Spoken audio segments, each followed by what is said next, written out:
মুসলমান ভাইরা আমার লক্ষ্য করুন, মরণের পরে দুইটা দল হয়ে যাবে। কোন রকমের দলাদলি আর থাকবে না, বিপুল পরিমাণের দলাদলি আর থাকবে না। দল হবে কয়টা? আরো জোরে বলেন কয়টা? মরণের পরে দল হবে দুইটা, একটা হলো মুমিন আর একটা হলো কাফের। কাফেরদের জন্য আল্লাহ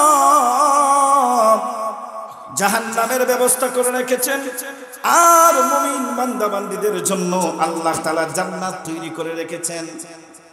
মুসলমান ভাইরা আমার, যখন আল্লাহ পাক রব্বুল আলামিন মুমিন বান্দাদেরকে জান্নাতের মধ্যে প্রবেশ করাবেন, আল্লাহ তাআলা বলেন وَسِيقَ الَّذِينَ اتَّقَوْا رَبَّهُمْ إِلَى الْجَنَّةِ زُمَرًا حَتَّى إِذَا جَاءُوهَا وَفُتِحَتْ أَبْوَابُهَا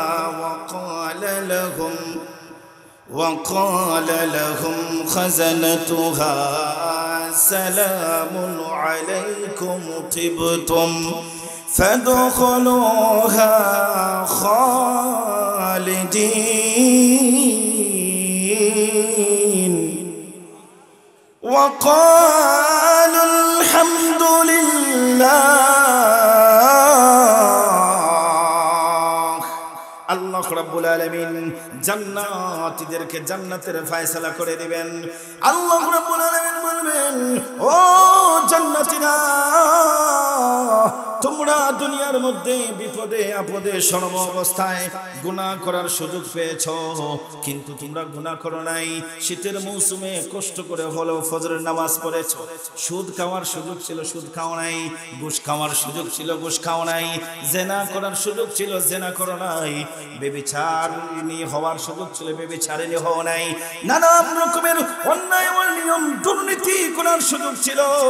আল্লাহর ভয় তোমাদের অন্তরে থাকার কারণে তোমরা কতগুলো স্যাক্রিফাইস করে এখন পর্যন্ত এসেছো। বান্দারে, আমি আল্লাহ আজকে তোমাদেরকে পুরস্কার দিচ্ছি।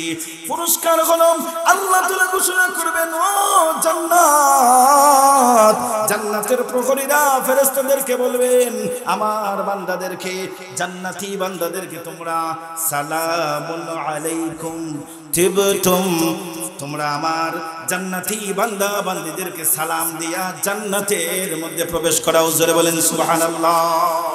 হযরত জিবরাইল আলাইহিস সালাতু ওয়াস সালাম আল্লাহর নবীর কাছে আগমন করলেন। ওগো নবীজি, আল্লাহ রাব্বুল আলামিন এতদিন পর্যন্ত আপনাকে সূরা আলাকের প্রাথমিক 5টা আয়াত দিয়েছেন। এরপরে আল্লাহ রাব্বুল আলামিন সূরা মুজাম্মিল এবং মুদ্দাসসিরের প্রাথমিক কিছু আয়াত দিয়েছেন। ওগো আল্লাহর নবী, আল্লাহ রাব্বুল আলামিন আজকে আপনাকে পূর্ণাঙ্গ একটা সূরা নাজিল করেছেন। সুবহানাল্লাহ। পূর্ণাঙ্গ একটা সূরা দিয়ে আজ আমাকে পাঠিয়েছেন। বিসমিল্লাহ সহ সূরা ফাতিহাটা হযরত জিবরাইল শোনায়া দিলেন। কোরআনে কারীমের মধ্যে সবচাইতে সম্মানিত আয়াত হলো সূরা বাকারার 255 নং আয়াত, আয়াতুল কুরসি। কোরআনে কারীমের সবচাইতে সর্বশেষ যে আয়াত, এটা হলো সূরা বাকারার 281 নং আয়াত। এরপরে সূরার দিক দিয়ে সর্বোচ্চ সম্মানিত সূরা হলো সূরাতুল ফাতিহা। সুবহানাল্লাহ। যেই জিনিসটা বেশি সম্মানের হয়, যেই জিনিসটা বেশি দামি হয়, তার নানান উপাধি আছে, নানান উপাধি আছে। ঠিক তেমনি ভাবে সূরা ফাতিহা, এই সূরা ফাতিহার কয়েকটা অনেকগুলো নাম আছে। তাফসীরে কুরতুবীর মধ্যে সূরা ফাতিহার নাম বলা হয়েছে 30টা। তাফসীরে বাইজাবি শরীফের মধ্যে সূরাতুল ফাতিহার নাম আছে প্রায় 14 থেকে 16টা। এছাড়া অসংখ্য গণিত হাদিসের কিতাবের মধ্যে, তাফসীরের কিতাবের মধ্যে সূরাতুল ফাতিহার গুরুত্বপূর্ণ 8টা নাম আছে। কয়টা নাম? 8টা। সূরা ফাতিহার কয়টা নাম গুরুত্বপূর্ণ? 8। দুইটা নাম হলো গুরুত্বপূর্ণ। যেই দুই নাম বেশি প্রসিদ্ধ, একটা হলো সূরাতুল ফাতিহা, দেশের শিক্ষিত মানুষ এটা জানে, কোরআন শরীফের 1 নম্বর সূরা সূরাতুল ফাতিহা। 2 নম্বরে যে সূরা আমরা অনেকেই বলি আলহামদু সূরা, আলহামদু সূরা। সূরাতুল ফাতিহা কেন এই সূরাকে বলা হয়? কোরআনকে শুরু করা হয়েছে এই সূরার মাধ্যমে, এই জন্য কোরআনকে উদ্বোধন করা হয়েছে। কোরআনের ভূমিকা হিসাবে এই সূরার মধ্যে বিবরণ রয়েছে। ভূমিকা বুঝলে সামনের আলোচনাও বোঝা যায়। আল্লাহ তাআলা 30 পারা কোরআনের ভূমিকা দিয়েছেন এই সূরার মধ্যে, এই জন্য এই সূরাকে সূরাতুল ফাতিহা বলা হয়। 2 নম্বরে এই সূরাকে আলহামদু সূরা বলে। আলহামদু অর্থ কি? প্রশংসা। আলহামদু অর্থ কি? কার প্রশংসা? আলহামদুলিল্লাহ, আল্লাহর জন্য প্রশংসা। কে আল্লাহ? আল্লাহর পরিচয় কি? রাব্বুল আলামিন, যিনি গোটা জগতের লালন পালন করেওয়ালা। জোরে বলেন আল্লাহু আকবার। আসমান জমিন চন্দ্র সূর্য যিনি সৃষ্টি করেছেন তিনি হলেন রাব্বুল আলামিন, তিনি হলেন আপনার আমার খালিক আর মালিক। মুসলমান ভাইরা আমার লক্ষ্য করুন, সূরাতুল ফাতিহা এই সূরাকে আলহামদু সূরা বলা হয়। আলহামদুলিল্লাহ, সমস্ত প্রশংসা কার? আরো জোরে বলেন কার? এই জবানটা দিয়েছেন কে? এই জমিনটা কার? আল্লাহর দেয়া জবান, আল্লাহর দেয়া জমিনে বসে প্রশংসা করব কার? প্রশংসা সবই কেবল তোমারই, রাব্বুল আলামিন। দয়ালু মেহেরবান, করুণা অপরাণ, দয়ালু মেহেরবান, করুণা অপরাণ, আর কেউ নয় তুমি মালিক শেষ বিচারের দিন। কেবল তোমারই করি ইবাদত, কেবল তোমারই চাই নিয়ামত, কেবল তোমারই করি ইবাদত, কেবল তোমারই চাই নিয়ামত। দাও দিশা দাও সরল পথে, দাও দিশা দাও সরল পথে, সিরাত মুস্তাকিম। প্রশংসা সবই কেবল তোমারই, রাব্বুল আলামিন। দয়ালু মেহেরবান, করুণা অপরাণ, আর কেউ নয় তুমি মালিক শেষ বিচারের দিন। জোরে বলেন ঠিক কিনা? মুসলমান ভাই, এই সূরাকে আলহামদু সূরা বলা হয়। কোরআনে কারিমের মধ্যে আলহামদু আল্লাহ তাআলা উল্লেখ করেছেন 21 বার। কতবার? 30 পারা কোরআনের মধ্যে আল্লাহ রাব্বুল আলামিন আলহামদুলিল্লাহ আল্লাহর প্রশংসা করেছেন। কতবার? 21 বার করেছেন।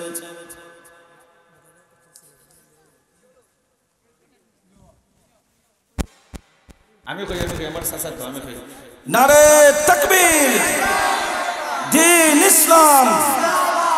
আলহাজ সিরাজ মিয়া লন্ডন প্রবাসী, আমাদের চাচার আগমন শুভেচ্ছার স্বাগত।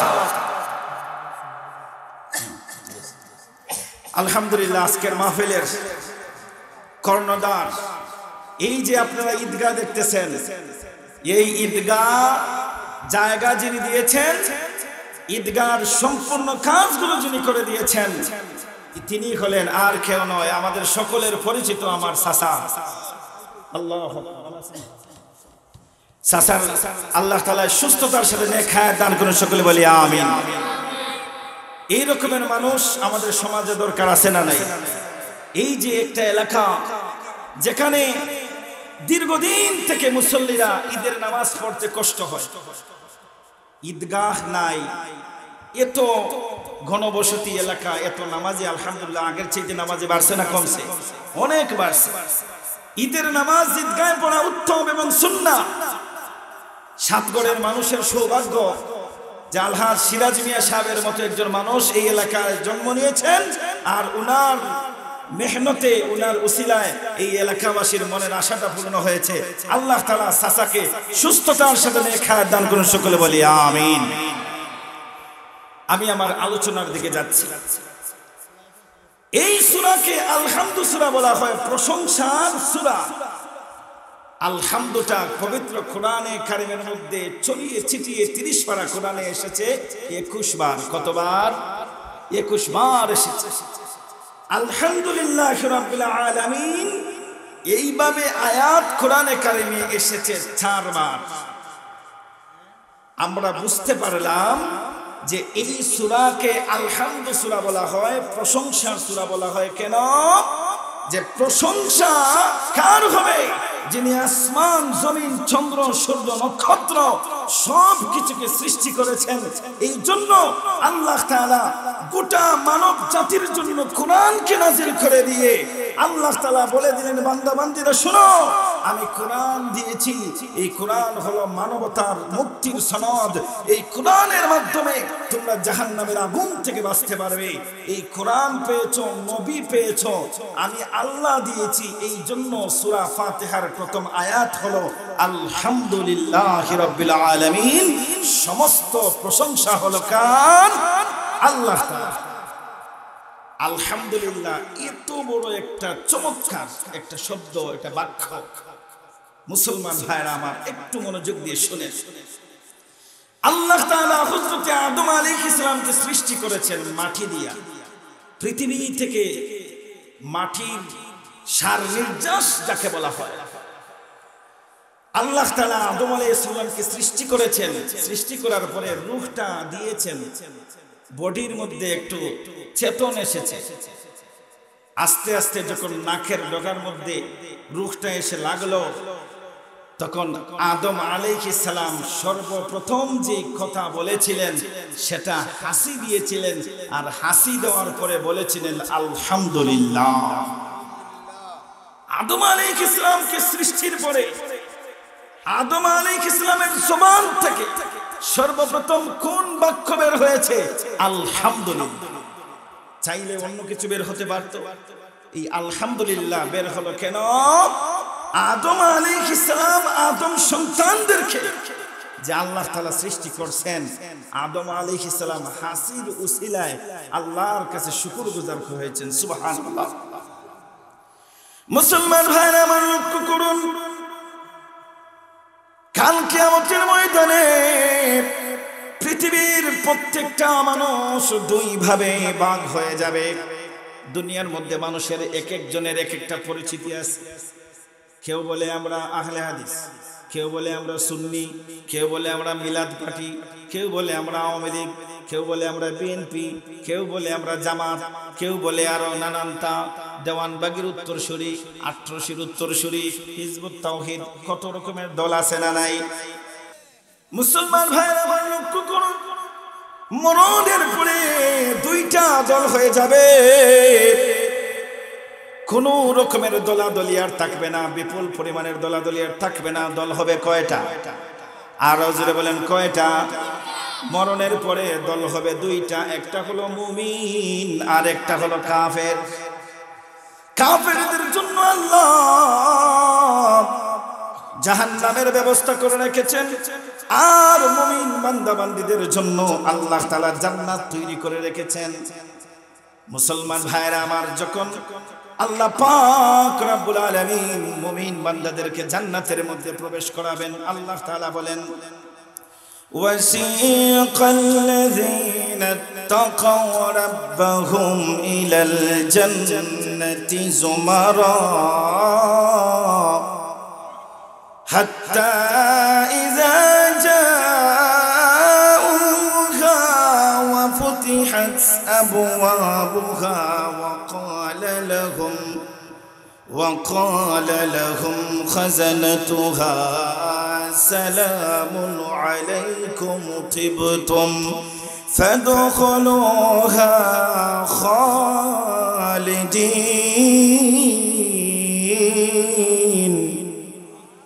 وقالوا الحمد لله আল্লাহ রাব্বুল আলামিন জান্নাতীদেরকে জান্নাতের ফয়সালা করে দিবেন। আল্লাহ রাব্বুল আলামিন বলবেন, ও জান্নাতীরা, তোমরা দুনিয়ার মধ্যে বিপদে আপদে সর্ব অবস্থায় গুনাহ করার সুযোগ পেয়েছো, কিন্তু তোমরা গুনাহ করো নাই। শীতের মৌসুমে কষ্ট করে হলেও ফজরের নামাজ পড়েছো। সুদ খাওয়ার সুযোগ ছিল, সুদ খাও নাই। ঘুষ খাওয়ার সুযোগ ছিল, ঘুষ খাও নাই। জেনা করার সুযোগ ছিল, জেনা করো নাই। বেবিচারিণী হওয়ার সুযোগ ছিল, বেবিচারিণী হও নাই। নানান রকমের অন্যায় অনিয়ম দুর্নীতি করার সুযোগ ছিল। আল্লাহর ভয় তোমাদের অন্তরে থাকার কারণে তোমরা কতগুলো স্যাক্রিফাইস করে এখন পর্যন্ত এসেছো। বান্দারে, আমি আল্লাহ আজকে তোমাদেরকে পুরস্কার দিচ্ছি। পুরস্কার হলো আল্লাহ তাআলা ঘোষণা করবেন, ও জান্নাত, জান্নাতের প্রহরীরা ফেরেশতাদেরকে বলবেন, আমার বান্দাদেরকে, জান্নাতি বান্দাদেরকে তোমরা সালামুন আলাইকুম তিবতুম, তোমরা আমার জান্নাতি বান্দা বান্দীদেরকে সালাম দিয়া জান্নাতের মধ্যে প্রবেশ করাও। জোরে বলেন সুবহানাল্লাহ। জান্নাতীদেরকে আল্লাহ জান্নাতে দিবেন, আর জান্নাতের প্রহরীরা সালাম দিবে, সালামুন আলাইকুম তিবতুম, তোমরা অনেক কষ্ট করেছো দুনিয়ার মধ্যে, আজকে তোমাদেরকে আমরা শুভেচ্ছা দিচ্ছি, তোমাদের উপর শান্তি বর্ষিত হোক, ঢুকো, প্রবেশ করো, জান্নাতের মধ্যে প্রবেশ করো। জান্নাতীরা জান্নাতে প্রবেশ করার পরে জবান দিয়া সর্বপ্রথম বের হবে আলহামদুলিল্লাহ। জোরে বলেন আল্লাহু আকবার। তাহলে জান্নাতীরা প্রবেশ করার পরে জবানে থাকবে আলহামদুলিল্লাহ, আল্লাহর প্রশংসা। আদম আমাদের আদি পিতা, উনাকে সৃষ্টি করার পরে উনার জবানেও সর্বপ্রথম আলহামদুলিল্লাহ। আমাদের নবীজি পৃথিবীতে আসার পরে সেজদারত অবস্থায় আল্লাহর নবীও বলেছেন সুবহান আল্লাহু আকবার, আল্লাহু আকবার। এই নবীর কথার মধ্যেও আছে আলহামদুলিল্লাহ, এই নবীর কথার মধ্যেও আছে আল্লাহর প্রশংসা। এই আলহামদুলিল্লাহ এত দামি, এত দামি। কেউ যদি আলহামদুলিল্লাহ এই যে সূরাটা আছে, কেউ যদি একটা হরফ উচ্চারণ করে, কয়টা হরফ? একটা হরফ। আল্লাহ নবী রাহমাতুল লিল আলামিন বলেন, মান ক্বারাআল কুরআনা মান ক্বারাআ হারফান মিন কিতাবিল্লাহি ফালাহু হাসানাতুন, আল হাসানাতু বিআশরি আমসালিহা। আল্লাহ নবী রাহমাতুল লিল আলামিন বলেন, ও দুনিয়ার মানুষেরা শোনো, পবিত্র কোরআনে কারীম থেকে যদি তোমরা একটা হরফ উচ্চারণ করো, একটা হরফ উচ্চারণের বিনিময় আল্লাহ তাআলা তোমাদেরকে 10টা নেকি দান করবেন। সুবহানাল্লাহ। এই আলহামদুলিল্লাহ সূরাটা আমাদের মুখস্থ আছে না? এই আলহামদুলিল্লাহি রাব্বিল আলামিন থেকে নিয়ে গায়রুল মাগদুবি আলাইহিম পর্যন্ত হরফ আছে 113টা। কয়টা হরফ? 113টা হরফকে 10 দিয়া গুণ করলে 1330টা নেকি। কত? 1330টা নেকি। একবার যারা সূরা ফাতিহা পড়বে আল্লাহ তাদের আমল নামায় দান করবে। সুবহানাল্লাহ। আল্লাহ নবী রাহমাতুল লিল আলামিন বলেন, আহাব্বুল কালামি ইলাল্লাহি আরবাউন, সুবহানাল্লাহ ওয়ালহামদুলিল্লাহ ওয়া লা ইলাহা ইল্লাল্লাহু আল্লাহু আকবার। আল্লাহর নবী বলেন, দুনিয়ার মানুষেরা রে, তোমাদের কাছে অনেক জনের কাছে অনেক কিছু প্রিয় আছে। কেউ বলে জয় বাংলা প্রিয়, আছে না নাই? কেউ আছে জিন্দাবাদ জিন্দাবাদ, অমুক মিয়া অমুক মিয়া অমুক মিয়া, ফুলের শুভেচ্ছা, নানান রকমের স্লোগান আছে না নাই? আল্লাহ নবী বিশ্বনবী রাহমাতুল লিল আলামিন বলেন, ও আমার মায়ের উম্মতেরা শুনো, আল্লাহ রাব্বুল আলামিনের কাছে 4টি বাক্য হলো সবচেয়ে পছন্দনীয়। এক হলো সুবহানাল্লাহ ওয়ালহামদুলিল্লাহ ওয়া লা ইলাহা ইল্লাল্লাহ আল্লাহু আকবার। এই জন্য এই কালেমাগুলো বেশি বেশি পড়ব তো ইনশাআল্লাহ। এই কালেমাগুলো, এই বাক্যগুলো আল্লাহর কাছে প্রিয়। মুসলমান ভাইরা আমার, এই সূরাকে আল হামদ সূরা বলা হয়। এরপরে এই সূরার আরেকটা নাম হলো উম্মুল কোরআন। এই সূরাকে বলা হয় কোরআনের ফাউন্ডেশন। কোরআনের কি ফাউন্ডেশন বলা হয়? এই সূরা ফাতিহাকে কোরআনের ফাউন্ডেশন বলা হয়। 30 পারা কোরআনের মধ্যে আল্লাহ রাব্বুল আলামিন 500 আয়াত আহকাম বিধিবিধান সম্পর্কে দিয়েছেন। বাদ বাকি 6000-এর উপরের আয়াতগুলোকে আল্লাহ তাআলা 3 ভাগে ভাগ করেছেন। কয় ভাগে? 3 ভাগে। 500 আয়াত আহকামের বিধিবিধানের, এরপরে 6000-এর উপরের আয়াতগুলোকে 3 ভাগে ভাগ করেছেন। 1 নাম্বার হলো তাজকির বি আলাইল্লাহ, আল্লাহ তাআলার কুদরতের নিদর্শন, তাকে সংক্ষিপ্তভাবে বলা হয় তাওহীদ। 2 নম্বরে হলো তাজকির বি আইয়ামিল্লাহ, আগেকার নবী রাসূলগণের ইতিহাস, তাকে সংক্ষিপ্তভাবে বলা হয় রিসালাত। 3 নম্বরে হলো তাজকির বিমা বাদাল মাউত, মানে আখিরাতের জীবনের অবস্থা, কবর জগতের অবস্থা, তাকে সংক্ষিপ্তভাবে বলা হয় আখিরাত। তাহলে কোরআনের 6000-এর উপরের আয়াতগুলোকে আল্লাহ তাআলা তাওহীদ, রিসালাত এবং আখিরাত, এই 3টা বিষয়ের বিবরণ দিয়েছেন। মুসলমান ভাইরা আমার, এই সূরাতুল ফাতিহাকে উম্মুল কোরআন কেন বলা হয়? এই 30 পারা কোরআনের মধ্যে তাওহীদ এবং রিসালাত এবং আখিরাতের বিবরণ রয়েছে। আল্লাহ রাব্বুল আলামিন সূরা ফাতিহার মধ্যেও তাওহীদ এবং রিসালাত এবং আখিরাতের বিবরণ দিয়েছেন। সুবহানাল্লাহ। 30 পারা কোরআনকে যদি ব্যাখ্যা সংক্ষিপ্ত যদি করা হয়, 30 পারা কোরআনকে সংক্ষিপ্ত করলে সূরা ফাতিহা হয়ে যাবে। আর সূরা ফাতিহাকে যদি ব্যাখ্যা করা হয়, 30 পারা কোরআন হয়ে যাবে। সূরা ফাতিহার প্রথম আয়াত আলহামদুলিল্লাহি রাব্বিল আলামিন, সমস্ত প্রশংসা হলো আল্লাহর। এই আয়াতের মাধ্যমে তাওহীদের পরিচয়, সব কিছুর মালিক এবং খালিক কে? সব কিছুর মালিক এবং খালিক কে? আল্লাহ। আচ্ছা মানুষ বলো দেখি, রাত্রি কেন কালো, চাঁদ সূর্য ওঠার পরে কেন এত আলো, ফুলগুলো সব নানান রঙের কেমন করে হয়, পশুগুলো কয় না কথা, মানুষ কেন কয়? বলো বলো এসব মানুষ কেমন করে হয়, বলো বলো এসব মানুষ কেমন করে হয়? সব কিছুর মালিক হলেন কে? আমরা সবাই বাস করি ভাই এই দুনিয়ার রঙে, হাতের লেখা আর চেহারা মিলে না কারো সঙ্গে, আর মিলে না কথার ধরন আঙ্গুলেরই ঠিক।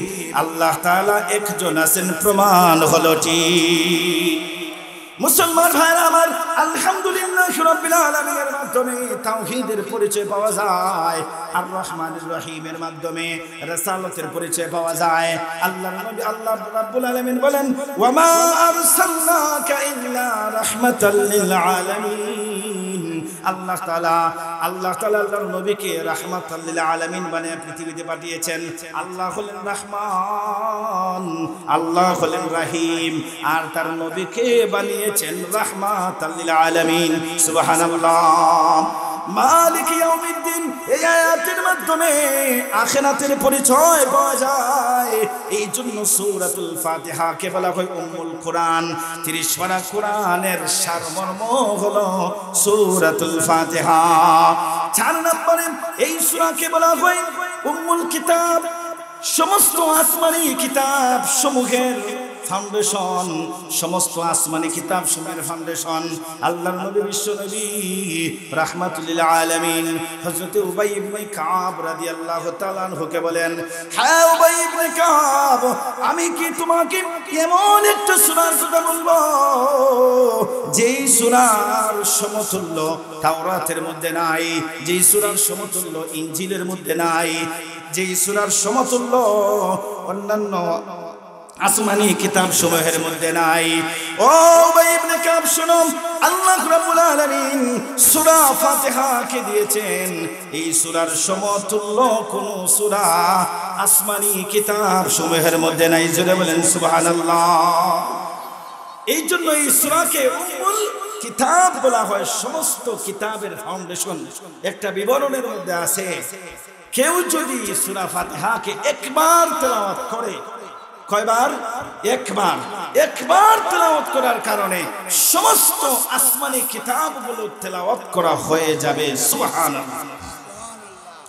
মুসলমান ভাইরা আমার, এরপরে এই সূরাকে বলা হয় আস-সাবউল মাসানি। এই সূরাকে বলা হয় বারবার পড়নেওয়ালা, বারবার যাকে পড়া হয়। প্রতিদিন এই পৃথিবীর মধ্যে কত কোটি কোটি বার সূরা ফাতিহাকে পড়া হয়। পাঁচ ওয়াক্তের নামাজে, ফরজ নামাজের 4 রাকাতের 2 রাকাতে, আর 2 রাকাতের 2 রাকাত, নফল সুন্নত ওয়াজিব নামাজের সব রাকাতে সূরা ফাতিহা পড়া হয়। আল্লাহ তাআলা বলেন, ওগো আল্লাহর নবী, আপনাকে আমি এমন 7টা আয়াত দিয়েছি যে 7টা আয়াত এত বেশি পরিমাণ দুনিয়ার মধ্যে পাঠ করা হবে, কোরআনের অন্য জায়গা এত পরিমাণ পাঠ করা হবে না। এই পরিমাণে ইয়াসিন পড়া হবে না, এই পরিমাণে আর রহমান পড়া হবে না, যেই পরিমাণে সূরা ফাতিহাকে পাঠ করা হয়। সুবহানাল্লাহ। মুসলমান ভাইরা আমার, এই সূরাকে বলা হয় কুরআনুল আযীম, কোরআনের সবচেয়ে সম্মানিত সূরা। কোরআনের সবচেয়ে সম্মানিত আয়াত হলো আয়াতুল কুরসি, সূরা বাকারার 255 নং আয়াত।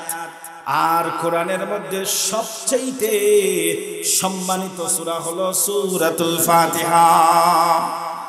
আল্লাহর নবীর সামনে হযরত জিবরাইল আলাইহিস সালাতু ওয়াস সালাম আগমন করলেন। এই সময়ের মধ্যে একটা আওয়াজ হইল। আওয়াজ হওয়ার পরে জিবরাইল উপর দিকে তাকালেন। আল্লাহর নবীকে বললেন, একটু উপর দিকে তাকান। উপর দিকে তাকালেন, কোনো কিছুই বুঝতে পারেন না। জিবরাইল বলেন, ওগো নবীজি, এই আওয়াজটা কিসের হলো? আপনি কি বুঝতে পারলেননি? আল্লাহর নবী বলেন, আল্লাহ পাক রব্বুল আলামিন ভালো জানেন, আমি তো বুঝতে পারতেছি না। জিবরাইল বলে, ওগো নবীজি, আল্লাহ রাব্বুল আলামিন এই আওয়াজের দিয়েছেন, এই আওয়াজের মাধ্যমে আসমানের গেটটা খুলে গেছে। সুবহানাল্লাহ। আল্লাহ পাক রব্বুল আলামিনের পক্ষ থেকে এই পৃথিবীর মধ্যে এমন একজন ফেরেশতা আগমন করেছেন এই মুহূর্তে, যেই ফেরেশতা অন্য কোনো সময় পৃথিবীতে আগমন করেন না। এমন একজন ফেরেশতা আজকে আগমন করলেন, ওগো আল্লাহর নবী, এই ফেরেশতা আগে কোন সময় পৃথিবীতে আসেন না। ওগো আল্লাহর নবী, এই ফেরেশতা 2টা নূর, 2টা আলো নিয়ে এসেছেন। একটা আলো হলো সূরাতুল ফাতিহা, আর একটা আলো হলো সূরা বাকারার শেষের 2 আয়াত। জোরে বলেন সুবহানাল্লাহ। এই আলোর দ্বারা সাধারণভাবে কি বুঝি? অন্ধকার দূর হয়। লাইটের দ্বারা কি দূর হয়? অন্ধকার দূর হয়। আল্লাহ তাআলা সূরা ফাতিহাকে নূর, আলো হিসেবে দিয়েছেন।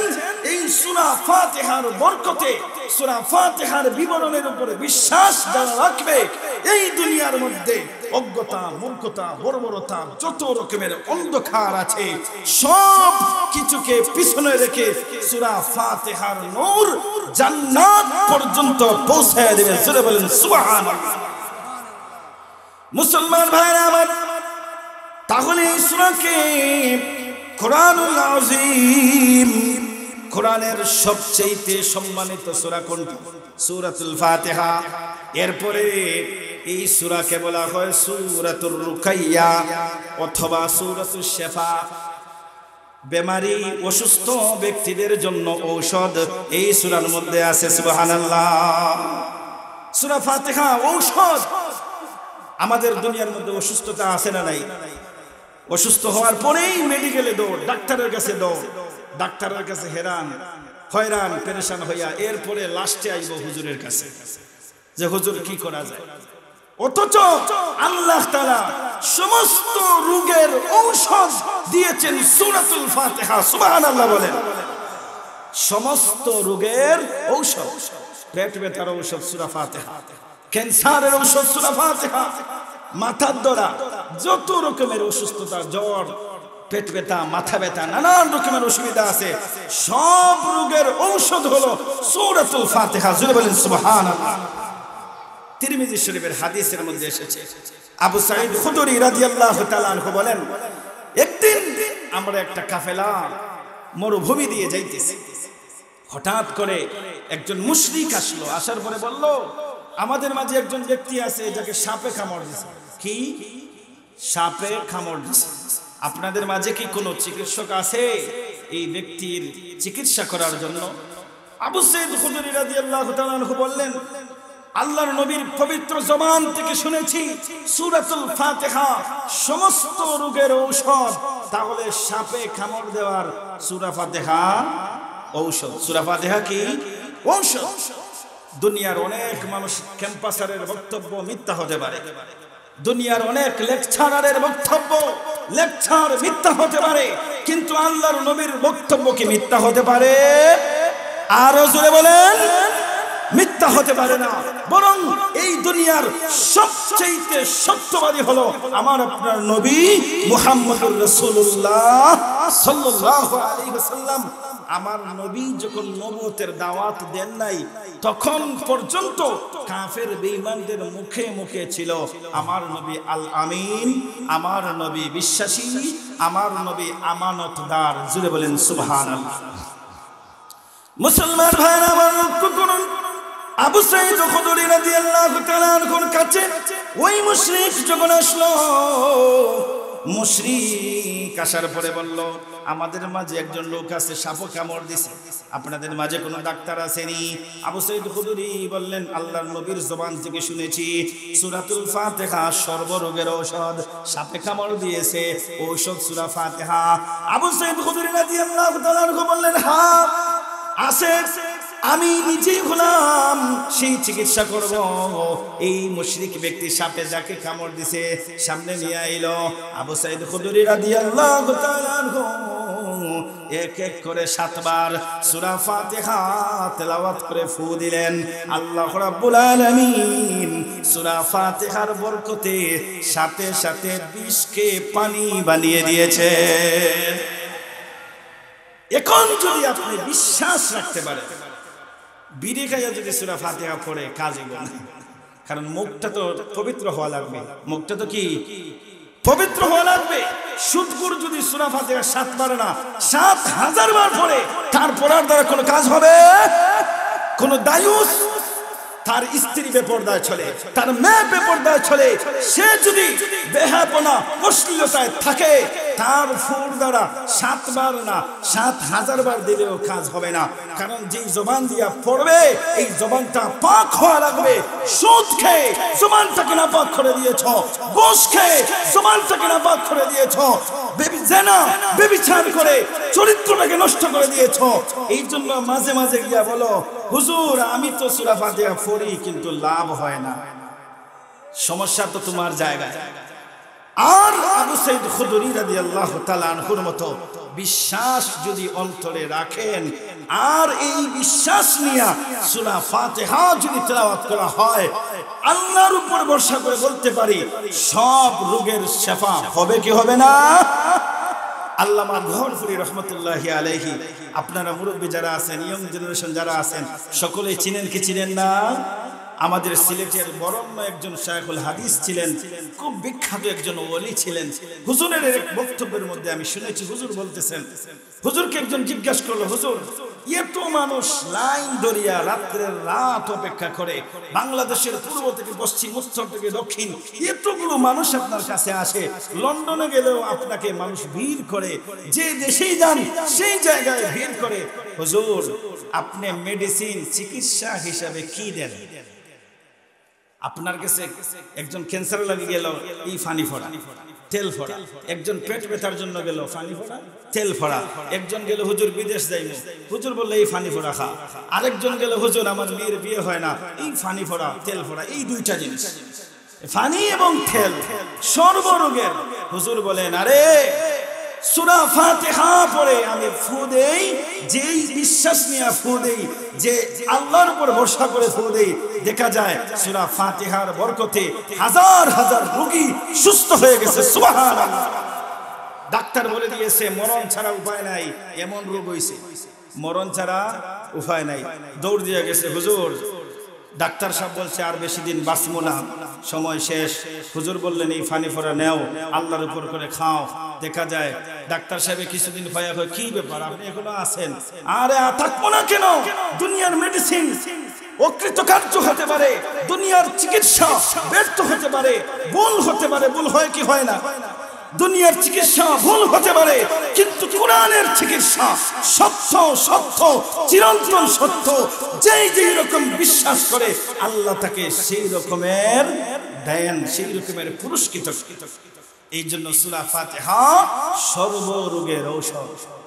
এই জন্য যারা হালাল পথে আছেন তারা যদি সূরা ফাতিহা পড়ে তেলাওয়াত করে, হুজুরের কাছে গেলে যেই রকম কাজ করবে নিজে পড়লেও কাজ করবে। আর সুদ, ঘুষ, জেনা, ব্যভিচার, বেহায়াপনা, অশ্লীলতা সূরা ফাতিহা পড়তে পড়তে মুখে ব্যথা হয়ে যাবে, কাজ হবে না। মুসলমান ভাইরা আমার, আল্লাহর নবী বলেছেন লা ইয়াদখুলুল জান্নাতা জাসাদুন গুজিয়া বিল হারাম। লা ইয়াদখুলুল জান্নাতা জাসাদুন গুজিয়া বিল হারাম। যে মানুষের শরীরের মধ্যে নাপাক থাকে, হারাম থাকে। সুদের টাকা হালাল না হারাম? আরো জোরে বলেন। ঘুষের টাকা হালাল না হারাম? আরেকজনের জবরদখল করলাম, চিন্তাই করলাম, সন্ত্রাসী করলাম, আরেকজনের মালকে ক্ষতি করে নিয়ে আসলাম, আরেকজন সহজ সরল মানুষ তার জায়গাটা নিজের নামে নিয়ে আসলাম, এটা হালাল নাকি হারাম? হারাম খাওয়ার পরে কেউ যদি তার শরীরে পুষ্টি করে, তার শরীরে যদি ভিটামিন হয়, হারাম করে গড়ে জন্ম নিয়ে যদি কেউ আলেম হয়, এই আলেমর দ্বারাও কাজ হবে না। হারাম করে দ্বারা, হারাম করে গড়ে সুদ খাওয়ার পরে যদি ছেলেকে মাদ্রাসায় পড়ায়, সুদের টাকায় যদি ছেলেও আলেম হয়, ঘুষের টাকায় যদি ছেলে হাফেজ হয়, এগুলোর দ্বারা কোনো কাজ হবে না। কারণ আল্লাহর নবী, বিশ্ব নবী রাহমাতুল লিল আলামিন বলেছেন, যে শরীরের মধ্যে হারাম প্রবেশ করে এই শরীর জান্নাতে যাবে না, জান্নাতের ঘ্রাণ পর্যন্ত পাবে না। এই জন্য মুসলমান ভাইরা আমার, হারাম থেকে বাঁচতে হবে। সূরাতুল ফাতিহা, সূরাতুশ শিফা, সূরাতুর রুকাইয়া বলা হয়। এই সূরা ফাতিহা হলো সর্বরোগের ঔষধ। আজকে থেকে আমল করব তো ইনশাআল্লাহ, আমল করব তো ইনশাআল্লাহ। মুসলমান ভাইরা আমার, এরপরে এই সূরাকে সূরাতুস সালাহ বলা হয়, নামাজের সূরা। এই সূরাকে কি বলা হয়? নামাজের সূরা বলা হয়। আল্লাহর নবী, বিশ্ব নবী রাহমাতুল লিল আলামিন, উম্মতের দরদি নবী মুহাম্মদুর রাসূলুল্লাহ সাল্লাল্লাহু আলাইহি ওয়াসাল্লাম বলেন, লা সালাতা ইল্লা বিফাতিহাতিল কিতাব। সূরা ফাতিহা ছাড়া নামাজ হবে না। সূরা ফাতিহা ছাড়া নামাজ হবে না। এই সূরাকে নামাজের সূরা বলা হয়। নামাজ এমন একটা ইবাদত, নামাজ কি এমন একটা ইবাদত, সমস্ত ইবাদতের মধ্যে সর্বশ্রেষ্ঠ ইবাদত হলো নামাজ। জোরে বলেন সুবহানাল্লাহ। আল্লাহর নবীকে সহিহ বুখারী শরীফের হাদিসের মধ্যে আছে, আল্লাহর নবীকে জিজ্ঞাসা করা হলো, ওগো আল্লাহর নবী, আহাব্বুল আমালি ইলাল্লাহ, আহাব্বুল আমালি ইলাল্লাহ, ওগো আল্লাহর নবী, আল্লাহ পাক রব্বুল আলামিনের কাছে কোন আমলটা সবচেয়ে বেশি দামি? আল্লাহর নবী বলেন, আস-সালাতু লিওয়াক্তিহা। قلت ثم أيو قال بر الوالدين قلت ثم أيو قال الجهاد في سبيل الله। আল্লাহর নবীকে যখন জিজ্ঞাসা করা হলো, ওগো নবীজি, আল্লাহ পাক রব্বুল আলামিনের কাছে সবচেয়ে পছন্দনীয় আমল কোনটা? আল্লাহর নবী বলেন, সময় মতো নামাজ পড়া। সময় মতো কি? নামাজ পড়া। এটা হলো আল্লাহর কাছে প্রিয়। 2 নম্বরে হলো বিররুল ওয়ালিদাইন, মা বাবার খেদমত করা, মা বাবার খেদমত করা। 3 নম্বরে হলো জিহাদের ময়দানে অংশগ্রহণ করা। 1 নম্বরে আল্লাহর নবী বললেন সময় মতো নামাজ পড়া। আর সূরা ফাতিহা ছাড়া নামাজ হবে না। এখন এই নামাজটা আমাদের মাঝে অনেক গাফলতি। কেউ আছে সাপ্তাহিক মুসল্লি, শুধু জুমার নামাজ পড়ে। কেউ আছে ঈদের নামাজ আইলে রেডি, একবারে প্রথম কাতারে, সারা বছর যায় নামাজ পড়ে না। আর স্পেশাল কিছু মুসল্লি আছে যারা শুবে বরাতের রাতের মুসল্লি। শুবে বরাতের রাত্রে গিয়া ইমাম সাহেবরে খুঁজে, মুয়াজ্জিন সাহেবরে খুঁজে, হুজুর মসজিদ লাগাই দিয়েছেন, কি অবস্থা, তাহাজ্জুদ পড়বো, তওবা করবো, ইস্তেগফার করবো, সারা বছর নামাজে ছিল না। শুবে বরাতের মুসল্লি হলেও হবে না, সাপ্তাহিক মুসল্লি হলেও হবে না, ঈদের নামাজের মুসল্লি হলেও হবে না, জানাজার নামাজের শুধু মুসল্লি হলে হবে না, মুসল্লি হতে হবে 5 ওয়াক্তের নামাজে। 5 ওয়াক্তের নামাজে প্রতিদিন 5 ওয়াক্তের নামাজ পড়তে হবে। দাঁড়িয়ে না পড়লে বসে পড়তে হবে, বসে না পড়লে শুয়ে পড়তে হবে। আপনি এমন জায়গায় গেছেন মসজিদ দেখা যায় না, যে জায়গায় আপনার কাছে মনে হয় সেই জায়গায় আপনি নামাজ পড়বেন। আপনি অসুস্থ মানুষ, ঠান্ডা পানি স্পর্শ করতে পারেন না, আপনি তায়াম্মুম করে নামাজ পড়বেন, তারপরেও আপনাকে নামাজ পড়তে হবে। আপনি এমন এক জায়গায় গিয়েছেন, সিলেট থেকে ঢাকা গিয়েছেন, চট্টগ্রাম গিয়েছেন, মুসাফির অবস্থা, আল্লাহ তাআলা বলেন তোমার কষ্ট আমি বুঝি, 4 রাকাত নামাজকে আমি 2 রাকাত করে দিলাম, তারপরেও তোমাকে নামাজ পড়তে হবে। এক কথায় হলো একজন পুরুষের দেহের মধ্যে যতদিন পর্যন্ত রূহ থাকবে ততদিন পর্যন্ত 5 ওয়াক্তের নামাজ পড়তে হবে। সুবিধাবাদী মুসল্লি হলে হবে না। মুসলমান ভাইরা আমার লক্ষ্য করুন, আল্লাহ নবী বিশ্ব নবী রাহমাতুল লিল আলামিন বলেন, ইন্না আউওয়ালা মা ইউহাসাবু বিহিল আবদু ইয়াউমাল কিয়ামাতি মিন আমালিহি সালাতুহুম। আল্লাহ নবী বিশ্ব নবী রাহমাতুল লিল আলামিন বলেন, কাল কিয়ামতের ময়দানে আল্লাহ রাব্বুল আলামিন দুনিয়ার মানুষদের হিসাব নেবেন। তুমি কিভাবে তোমার সময় কাটিয়েছো, যৌবনের সময় কিভাবে কাটিয়েছো, বৃদ্ধ হওয়ার পরে কিভাবে কাটিয়েছো, কিশোর অবস্থায় কিভাবে কাটিয়েছো, সবগুলোর হিসাব হবে। আল্লাহ নবী বিশ্ব নবী রাহমাতুল লিল আলামিন বলেন, ও আমার মায়ের উম্মতেরা শুনো, সর্বপ্রথম হিসাব হবে নামাজের হিসাব। সর্বপ্রথম কোন হিসাব? নামাজের হিসাব হবে।